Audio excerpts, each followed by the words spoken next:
Hello students, मैं Amit Verma from Sardar Singh convent inter college, math lecturer. आज मैं कक्षा 11 का एक टॉपिक स्टार्ट करने जा रहा हूं जिसका नाम है समुच्चय सेट। देखिए, समुच्चय के बारे में हम पढ़ते हैं। समुच्चय होता क्या है? सबसे पहले नंबर पर समुच्चय क्या होता है इसके बारे में।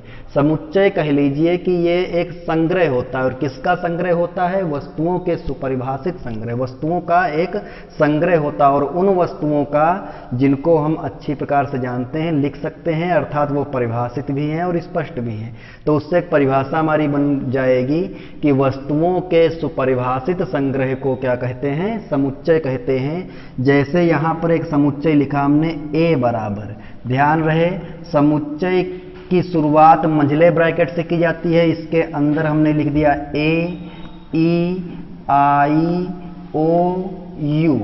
ये हमने 5 अंग्रेजी वर्णमाला के स्वर लिखे, ए, ई, आई, ओ, यू बराबर में लिख दिया कैपिटल ए। यहां पर जो ये कैपिटल ए है, ये समुच्चय को व्यक्त करता है। किसको व्यक्त करता है? ये समुच्चय को व्यक्त करता है। और ये जो 5 लिखे हुए हैं ये अवयव हैं। क्या हैं? ये अवयव हैं। और किसके अवयव हैं?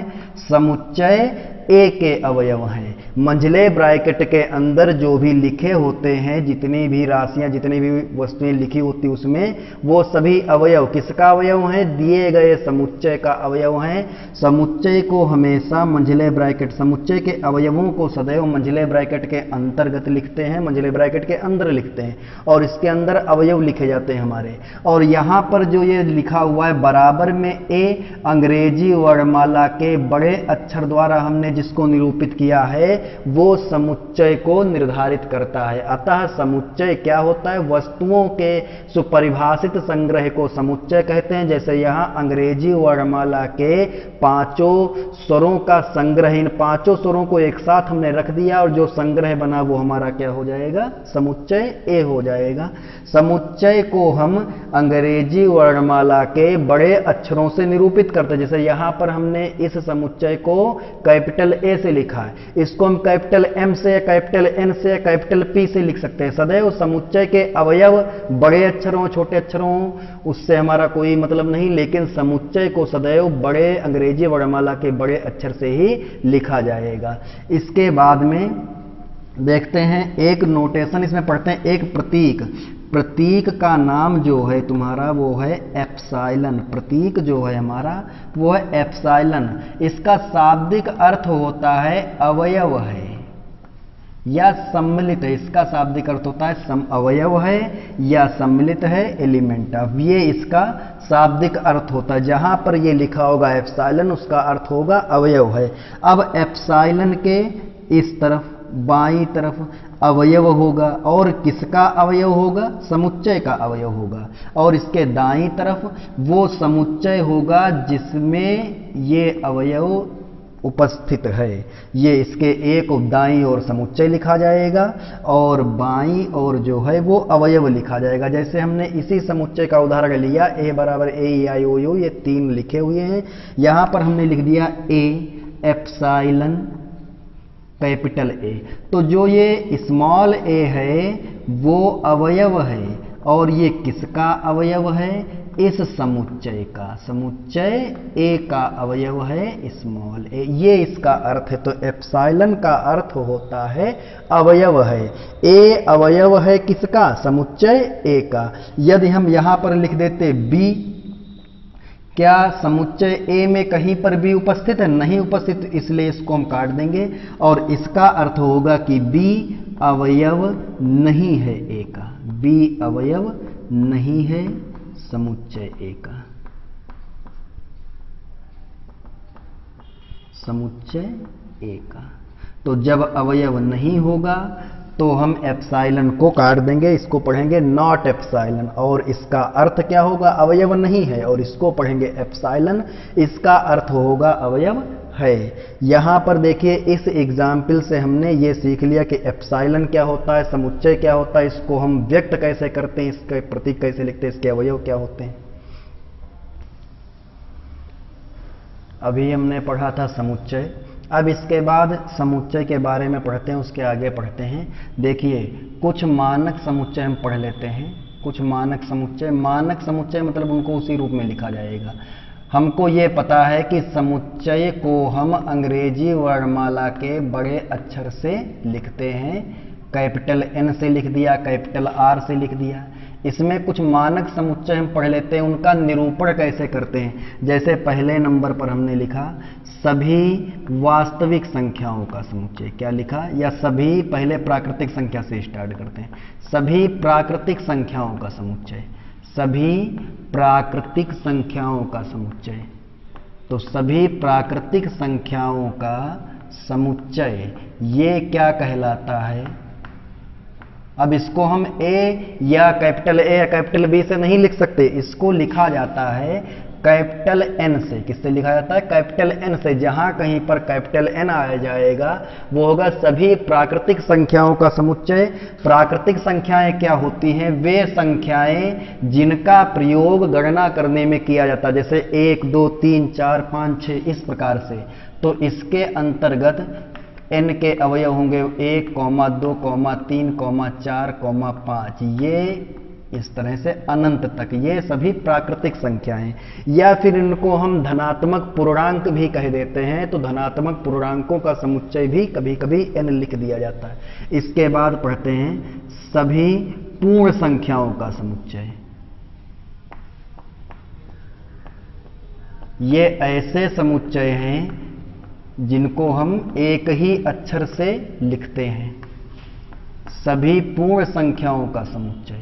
तो सभी पूर्ण संख्याओं का समुच्चय जो लिखा जाएगा हमारा, वो लिखा जाएगा W से। किससे लिखा जाएगा, W से। W मीन्स होल नंबर, इसलिए पूर्ण संख्याओं की इंग्लिश होती है होल नंबर्स।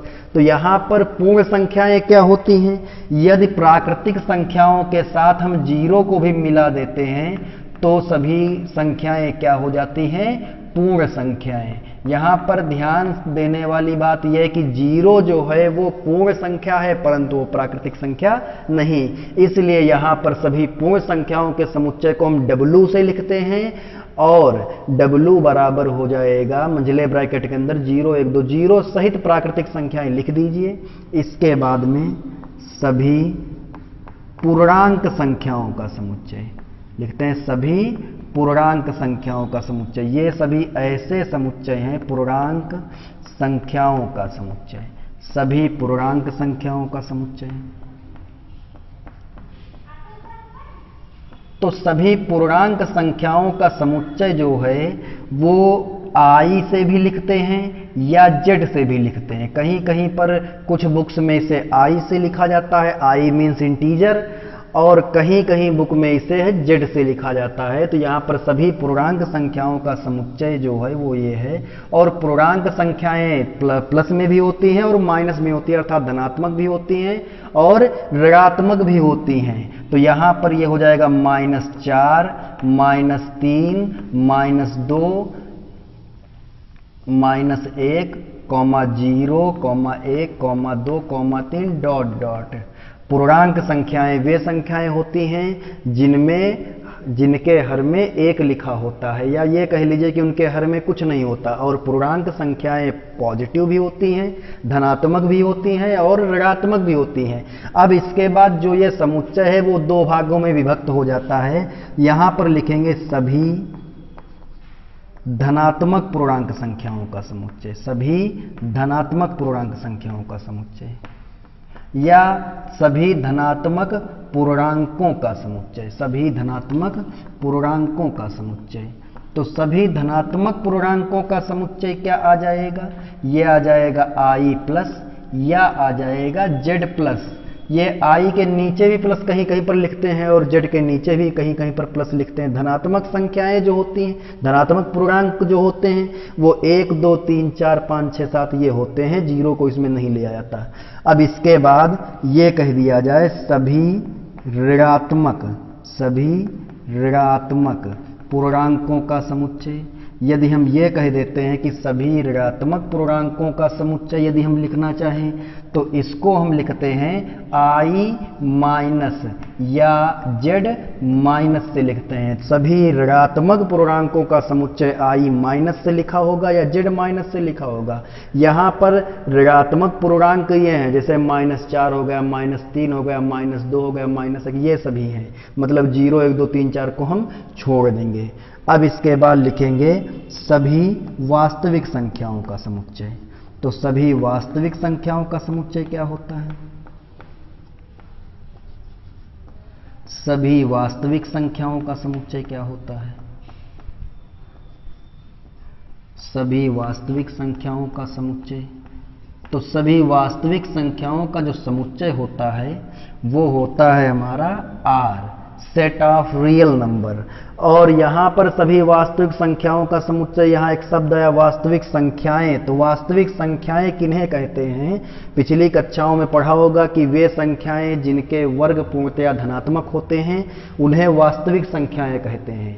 ऐसी संख्याएं वो परिमेय भी हो सकती है और अपरिमेय भी हो सकती है। जिनके वर्ग धनात्मक होंगे वे संख्याएं क्या कही जाएंगी? वास्तविक संख्याएं कही जाएंगी। वास्तविक संख्याएं परिमेय संख्याएं भी होती हैं और अपरिमेय संख्याएं भी होती हैं। अब इसके बाद सभी परिमेय संख्याओं का समुच्चय क्या होता है? सभी परिमेय संख्याओं का समुच्चय। सभी परिमेय संख्याओं का समुच्चय। सभी परिमेय संख्याओं का समुच्चय किससे लिखा जाता है? किससे व्यक्त किया जाता है? Q से लिखा जाता है। किससे लिखा जाता है? Q से। अब परिमेय संख्याएं क्या होती हैं? वे संख्याएं जिनको हम अंश बटे हर या P बटे Q के रूप में लिख सकते हैं, जहां Q का मान 0 के बराबर नहीं हो सकता। जिन संख्याओं को P बटे Q के रूप में लिखा जाता है उन्हें हम परिमेय संख्याएं कहते हैं।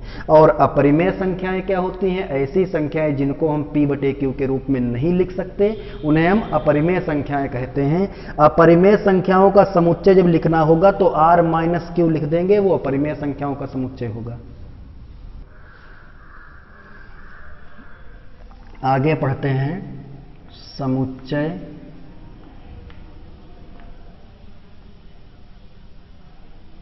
तथा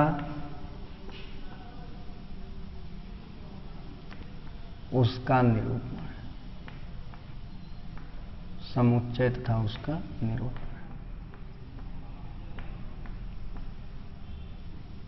उसका की जगह उनका कर लीजिए, बहुत से इसमें होंगे समुच्चय, 1 2 नहीं होंगे।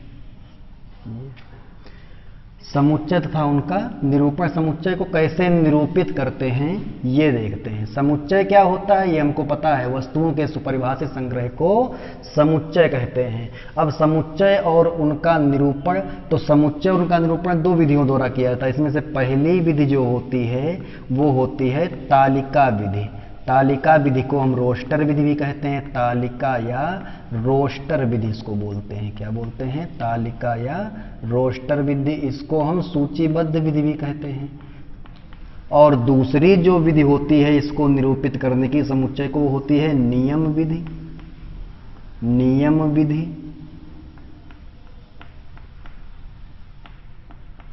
या गुण विधि, कई इसके नाम है। इसको समुच्चय निर्माण विधि भी कहा जाता है। नियम विधि या गुण विधि।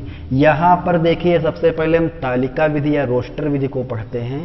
तालिका विधि या रोस्टर विधि, समुच्चय में तालिका या रोस्टर विधि से मतलब क्या होता है? जैसे हमने एक उदाहरण लिया तो वो ये ले लिया कि A कैपिटल A ये एक समुच्चय है और ये किस प्रकार दिया जा रहा है कि 2 4 6 8 10 ये लिख दिया जाए। इसमें ये देखेंगे कि मंझले ब्रैकेट के अंदर जो लिखे हुए हैं ये सभी समुच्चय के अवयव हैं और ये अवयव जो है वो एक दूसरे से कॉमा द्वारा पृथक किए गए हैं और समुच्चय ए में जितने भी अवयव हैं वो सभी लिख दिए गए हैं। तो ये हमारी कौन सी विधि हो जाएगी? तालिका विधि या रोस्टर विधि। रोस्टर विधि में क्या होता है कि इस विधि में समुच्चय के सभी अवयवों को लिखा जाता है और प्रत्येक अवयव दूसरे अवयव से कॉमा द्वारा पृथक किया जाता है। जैसे इसमें देखिए 2 लिखा, 4 लिखा, 6 लिखा, 8 लिखा, 10 लिखा। इस समुच्चय ए में 5 अवयव हैं और वो पांचों अवयव लिखे हुए हैं और सभी प्रत्येक अवयव को हमने किससे पृथक किया? कॉमा से। 2,4 इसका अर्थ ये कि 2 और 4 अलग अलग अवयव हैं। अब तो ये विधि जो है हमारी रोस्टर विधि है। रोस्टर विधि में क्या है? रोस्टर विधि में किसी भी समुच्चय का निरूपण करें उसमें समुच्चय के सभी अवयवों को लिखा जाएगा और सभी अवयवों को पृथक करने के लिए कॉमा का प्रयोग किया था या कॉमा द्वारा सभी अवयव एक दूसरे से पृथक होते हैं। अब इसके बाद नियम विधि या गुण विधि का प्रयोग हम करते हैं। तो नियम विधि में जैसे इसी समुच्चय को हम देखते हैं नियम विधि में कैसे लिखते हैं। नियम विधि में किसी भी समुच्चय को लिखें तो मंझले ब्रैकेट के अंदर इस तरह से लिखते हैं x px, इस तरह से लिखते हैं। जो ये 2 बिंदी लिखी हुई इसका अर्थ होता है सच दैट। इसका अर्थ क्या होता है? Such that. क्या अर्थ होता है इसका? Such that. और इसको पढ़ते हैं इस प्रकार है। तो यहां पर ये जो x है वो समुच्चय के किसी भी अवयव को व्यक्त करता है कि x का मान 2 भी हो सकता है, 4 भी हो सकता है, 6 भी हो सकता है, 8 भी हो सकता है, 10 भी हो सकता है। समुच्चय ये जो x है वो समुच्चय के किसी भी अवयव को व्यक्त कर सकता है और जो px है वो समुच्चय a के अवयव के गुण को व्यक्त करेगा। ऐसा गुण जो सभी अवयवों पर एक समान रूप से लागू होगा। जैसे इसमें देखिए 2 है, 4 है, 6 है, 8 है, 10 है। तो 2 की गुणा 1 से करेंगे तो 2 आएगा, 2 की गुणा 2 से करेंगे तो 4 आएगा, 2 की गुणा 3 से करेंगे 6, 2 की गुणा 4 से करेंगे तो 8 आएगा और 2 की गुणा 5 से करेंगे तो 10 आएगा। तो यहां पर x लिखेंगे। अब जैसे x हमने लिख लिया तो x 2 भी हो सकता है, 4 भी हो सकता है, 6 भी हो सकता है, 8 भी हो सकता है और 10 भी हो सकता है। तो x इस प्रकार है कि x 2 के प्रथम 5 गुणज हैं। जो ये लिखे हुए हैं वो उस पांचों क्या हैं? गुणज हैं। गुणज का मतलब होता है जो गुणा करने पर प्राप्त हो। 1 से गुणा कर दो, 2 की गुणा 1 से कर देंगे तो 2 आ जाएगा, 2 की गुणा 2 से करेंगे तो 4 आएगा, 3 से 2 की गुणा करेंगे तो 6 आएगा, 4 से करेंगे 8 आएगा, 5 से करेंगे तो 10 आ जाएगा। ये 2 के प्रथम 5 गुणज हैं। तो देखिए यहां पर 2 के प्रथम 5 गुणज हैं। ये है प्रॉपर्टी इसकी। क्या है ये? प्रॉपर्टी है। ये जो कथन हमने लिखा हुआ है वो कथन एक गुण है और किसका है? समुच्चय ए के सभी अवयवों का गुण है। चूंकि इसमें सभी अवयवों के एक विशेष गुण की बात की जाती है इसलिए इस विधि को हम नियम विधि या गुण विधि भी कहते हैं। दूसरे शब्दों में इस विधि को हम समुच्चय निर्माण विधि भी कहते हैं। इसमें हम क्या करते हैं? एक अवयव लिख लेते हैं x, इस प्रकार 2 बिंदी लगाते हैं और इसके बाद एक गुण, जो भी अवयव जितने होते हैं, जितने भी अवयव हैं सभी का एक गुण हम लिख देते हैं, आ जाता है। जैसे यहां पर हमने बताया x सच दैट px जो है ये एक कथन है और जो ये कथन है ये समुच्चय के सभी अवयवों के एक विशेष गुण को व्यक्त करता है। इसका दूसरा एग्जाम्पल देखते हैं हम। जैसे लिख दिया जाए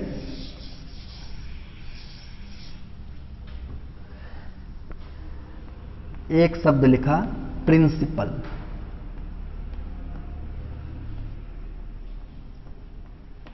प्रिंसिपल ये है हमारा शब्द के अक्षरों का समुच्चय। प्रिंसिपल शब्द के अक्षरों का समुच्चय, ये लिख दिया। ये है हमारा शब्द। ये एग्जाम्पल है। इसको हमें तालिका विधि में लिखना है, नियम विधि में लिखना है। तो तालिका विधि में मान लेते हैं कोई x समुच्चय है जो निरूपित करता है कि इसके अक्षरों का प्रिंसिपल शब्द के अक्षरों के समुच्चय में ये है। देखिए पहला अक्षर क्या आएगा? अक्षरों का समुच्चय। ये एक शब्द है और इसमें PRINCIPAL सब अक्षर है। तो पहले हमने लिखा P, लिख दिया, कॉमा लगाया। इसके बाद लिखा R, फिर कॉमा लगाया, फिर लिखा I, इसके बाद लिखा N, फिर लिखा C, इसके बाद फिर आई आ गया, चूंकि आई हम एक बार लिख चुके हैं तो समुच्चय में किसी भी अवयव को एक से अधिक बार नहीं लिखा जाएगा। छोड़ दे, पी भी हम लिख चुके हैं, ए हमने नहीं लिखा तो ए लिख लेते हैं और एल लिख लेते हैं। यहां पर ये देखिए कि प्रिंसिपल जो हमारा शब्द था प्रिंसिपल, उसके सभी अक्षर हमने लिख दिए और यहां पर जो भी अक्षर हैं वो कॉमा द्वारा पृथक हैं। पी आर कॉमा द्वारा पृथक, आर आई कॉमा द्वारा पृथक है। तो ये हमारी कौन सी विधि हुई? तालिका विधि। यदि हमें तालिका विधि या रोस्टर विधि में लिखना है, रोस्टर या तालिका विधि, रोस्टर या तालिका विधि में यदि हमें लिखना है तो इस प्रकार से हम लिखेंगे। इसके बाद इसको हमें नियम रूप में लिखना है, तो नियम रूप में x इस प्रकार है कि अब यहां पर हमने अवयव के लिए तो x लिख दिया, लेकिन इसकी प्रॉपर्टी क्या देखेंगे? इसकी प्रॉपर्टी ये है कि ये प्रिंसिपल शब्द के अक्षर हैं, तो यहां पर लिख देंगे कि x जो है वो प्रिंसिपल क्या है? प्रिंसिपल शब्द का क्या है? एक अक्षर है, कि जो x है वो प्रिंसिपल शब्द का एक अक्षर है। वो p भी हो सकता है, r भी हो सकता है, i भी हो सकता है, n भी, c, a और l कोई भी हो सकता है। तो ये हमने लिख दिया। जो ये कथन हमने लिखा है एक विशिष्ट अवयव x के लिए, इस कथन को ही हमने नाम दिया था px। और ये जितने भी अक्षर होंगे, जितने भी अवयव होंगे समुच्चय के, सभी की प्रॉपर्टी, सभी के गुण को प्रदर्शित करता है। x एक विशिष्ट अवयव है, x p r i n c a l कुछ भी हो सकता है। देखिए हमने समुच्चय पढ़ लिया, समुच्चय का संकेतन कैसे व्यक्त करते हैं समुच्चय को, इसके बाद उसको लिखने की विधियां हमने पढ़ ली, समुच्चय और उसका निरूपण पढ़ लिया। अब इसके बाद में हम क्या करेंगे कि एग्जाम्पल कुछ देख लेते हैं। जैसे क्वेश्चन लिखा हुआ है,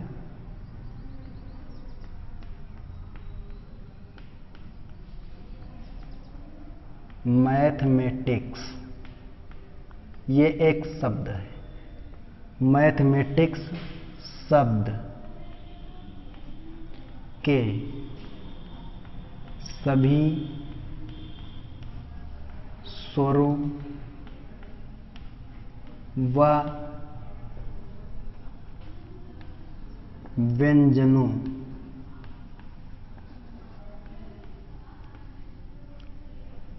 का समुच्चय लिखिए।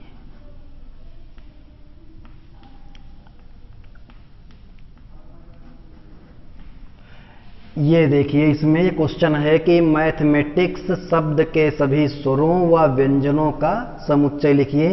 इसको कैसे हम सॉल्व करेंगे? सिर्फ हमें मैथमेटिक्स शब्द के सभी स्वर जो हैं और व्यंजन जो उनका समुच्चय लिखना है।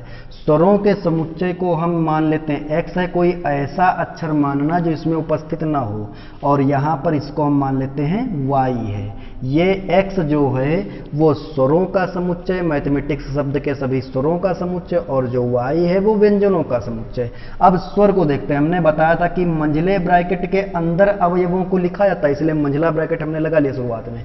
अब इसके बाद बढ़ते हैं अक्षरों पर। m जो है वो व्यंजन है, स्वर नहीं, तो इसको छोड़ देंगे चूंकि हम स्वरों का समुच्चय लिख रहे हैं। a लिख देंगे, a हो गया हमारा। इसके बाद t भी स्वर नहीं है, h भी स्वर नहीं, e जो है वो हमारा स्वर है, तो ये e हो गया। इसके बाद a फिर आया तो a हम लिख चुके हैं, तो ये हो जाएगा आई आ जाएगा। ये है, ये स्वर जो थे हमारे ए ई आई हमने लिख लिए। अब व्यंजनों का समुच्चय हमने जिसको वाई माना है वो लिख लेंगे। तो देखिए व्यंजन है हमारा, एम जो है वो व्यंजन है, टी जो है वो व्यंजन है, एच भी है, एम भी, एम लिख चुके हैं पहले ही, टी भी लिख चुके हैं, सी और एस। तो ये यहाँ पर हो गया M T H, M T H, C S. ये व्यंजनों का समुच्चय हो गया और ये हो गया स्वरों का समुच्चय। और इसको हमने तालिका विधि में लिखा, रोस्टर विधि में लिखा, क्योंकि इसमें प्रत्येक अवयव कामा के द्वारा पृथक है और समुच्चय में आने वाले सभी अवयवों को इसमें लिखा गया है। अब इसके बाद में यदि हम इसको नियम रूप में लिखें, इसका दूसरा फॉर्म देखते हैं। नियम रूप में कैसे लिखते हैं, नियम विधि में कैसे लिखते हैं, तो यहां पर लिख देंगे x। इस प्रकार है कि दो बिंदी जो लगाते हैं, इसका मतलब है सच दैट x ए ई आई कुछ भी हो सकता है। इस प्रकार है कि x जो है वो मैथमेटिक्स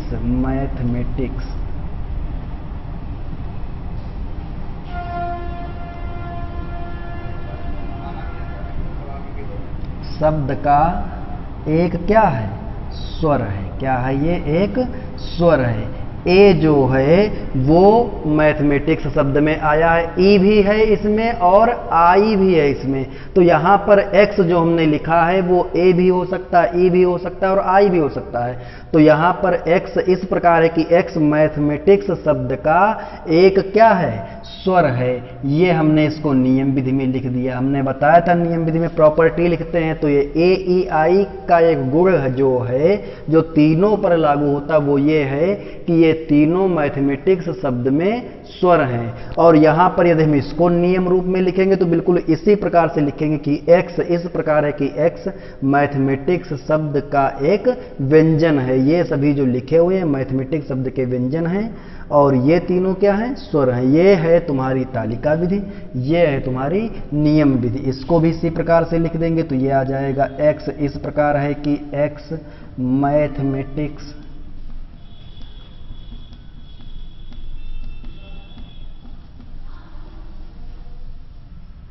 शब्द का एक क्या है, व्यंजन है। क्या है, व्यंजन है। ये हो गया, ये क्वेश्चन था। अगर इसे तालिका विधि में लिखना, रोस्टर विधि में लिखने को कहता तो हम इतना लिखकर छोड़ देते, और यदि इसको नियम रूप में लिखने को कहता तो ये हम दोनों लिख देते। अब इसके बाद अगला क्वेश्चन देखते हैं। कभी कभी रिक्त स्थान भरने को आ जाता है, ये हमने लिख दी। इसके बाद आगे पढ़ते हैं कौन कौन से समुच्चय होते हैं। इसे क्वेश्चन में कह देगा कि समुच्चय कौन कौन से, इसे लिखा हुआ है, पहले नंबर पर लिख दिया जाए कि किसी कक्षा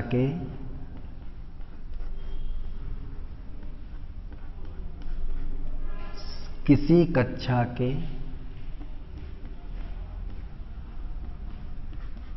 सभी विद्यार्थियों का समुच्चय, किसी कक्षा के सभी विद्यार्थियों का संग्रह, ये लिख दिया हमने। किसी कक्षा के सभी विद्यार्थियों का संग्रह क्या ये समुच्चय होगा? तो यहां पर इसको देखते हैं कि कक्षा के सभी विद्यार्थी, इनको हम परिभाषित कर सकते हैं, लिख सकते हैं। उनका कुछ भी नाम होगा वो यहां लिख दिया जाएगा और उनका संग्रह है तो ये समुच्चय हो जाएगा। और यदि लिख दिया जाए कि किसी कक्षा के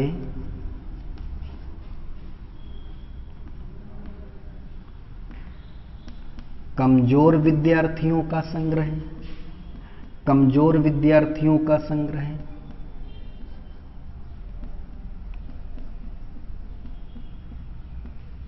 तो यहां पर जो ये शब्द आया कक्षा के कमजोर विद्यार्थियों का संग्रह, तो इसको हम परिभाषित तो कर सकते हैं लेकिन ये स्पष्ट नहीं हो। कक्षा में कोई भी विद्यार्थी, उसके लिए ये नियम निर्धारित करना बहुत ही कठिन है कि कौन सा कमजोर है जब तक कि उनके नाम अलग अलग नहीं दिए जाते। तो इसलिए ये समुच्चय होगा सभी विद्यार्थियों का संग्रह, उसमें कमजोर होते सब हो जाएंगे। लेकिन किसी कक्षा के कमजोर विद्यार्थियों का संग्रह, जो शब्द लिखा हुआ है कमजोर, ये जो है ये यहां पर इस कथन को स्पष्ट नहीं कर रहा। कमजोर विद्यार्थी कोई भी हो सकता है या कोई नहीं भी हो सकता है, इसलिए ये जो होगा वो समुच्चय नहीं होगा। परंतु किसी कक्षा के सभी विद्यार्थियों का संग्रह जो होगा वो समुच्चय कहा जाएगा।